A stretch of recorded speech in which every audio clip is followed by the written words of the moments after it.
150 টাকা দিয়ে 1 প্লেট কালাভুনা এবং 1.5 প্লেট ভাত, তাও আবার নাটোরের নাজিরপুরে। আসসালামু আলাইকুম, হ্যালো আরজেল, আবার কি অবস্থা সবাই কেমন আছেন? তো আমি আপনাদের দোয়া এবং ভালোবাসায় অনেক ভালো আছি। কয়েকদিন ধরে মনটা চাইছিল যে কালাভুনা খাই, বাট কোথায় খাবো আর যেই পরিমাণে কালাভুনার দাম, হঠাৎ করে মনে পড়ে গেল জামাই হোটেলের কথা, অর্থাৎ জিয়া ভাইয়ের হোটেলের কথা। আর জিয়া ভাই যেহেতু প্রত্যেক হাটের দিন বসে, মানে নাজিরপুরের হাটের দিন বসে, তাই আজকে যেহেতু বৃহস্পতিবার ছিল নাজিরপুরের হাট, সেই জন্য আজকে তাড়াতাড়ি করে চলে গেলাম সকাল সকাল জিয়া ভাইয়ের হোটেলে কালাভুনা খাইতে। ডিরেক্টলি চলে আসি তরকারি হাটা। আর জিয়া ভাইয়ের হোটেলের লোকেশন হচ্ছে নাজিরপুর হাট নিচা বাজার, যে তরকারি হাটা আছে ওইখানেই আর কি জিয়া ভাই হোটেল নিয়ে বসে। আসার পরেই জিয়া ভাইয়ের হোটেলের যে ম্যাসিয়ার ছিল উনি বলতেছে আজকে মাংসটা খুবই কম। আচ্ছা, এখানে একটা কথা বলে রাখি, অনেকেই ম্যাসিয়ার বলতে কি এই জিনিসটা বোঝেন না। সেটা হচ্ছে যে খাবার পরিবেশন করে, সকল খাবার পরিবেশনের দায়িত্বে থাকে, তাকেই ম্যাসিয়ার বলা হয়। আসার পরেই 1 প্লেট কালাভুনা এবং ভাতের অর্ডার করি 1 প্লেট।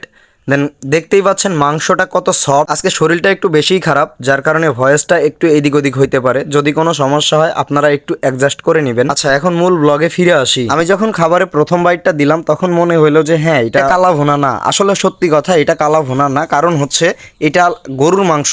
শুধুমাত্র জাল দিতে দিতে, মানে রান্না করতে করতে একদম মাংসটা কালো হয়ে গেছে, যার কারণে দেখতে কালাভুনার মতো লাগতেছে, বাট এটা অরিজিনাল কালাভুনা না। নাজিরপুরের মতো লোকাল প্লেসে আপনি যদি কালাভুনা খাইতে চান তাহলে আপনাকে যাইতে হবে নাজিরপুর বাজার গোরস্থান মোড়ে রবুল ভাইয়ের হোটেলে। কারণ একমাত্র নাজিরপুরের মধ্যে রবুল ভাইয়ের হোটেলেই কালাভুনা পাওয়া যায়। এর ব্যতীত অন্য কোথাও আপনি কালাভুনা পাবেন না। যে হারে গরম পড়ছে, খাইতে খাইতে হাঁপাই গেছি। দেন তারপরেও 1/2 প্লেট ভাত নিলাম। 1/2 প্লেট ভাত নেওয়ার পরে আবার তরকারি দিছিল। দেন খাওয়া শেষ করে ডিরেক্টলি চলে আসি ভাগ্নে রাজার এখানে। আসার সাথে সাথে ভাগ্নেকে বলার আগেই ভাগ্নে আমাকে চা হাতে ধরিয়ে দিয়েছে, বলতেছে যে তোকে দেখেই চা বানাইছি মামা। আর আমাদের মামা ভাগ্নের সম্পর্কটা বন্ধুত্বের মতো। চা শেষ করে চলে আসি মতিনের কাছে। মতিন গান গাচ্ছিল জন্য ভিডিও করতে দেয় নাই। তো যাই হোক, আজকের মতো এ পর্যন্তই। দেখা হচ্ছে নেক্সট কোনো ব্লগে।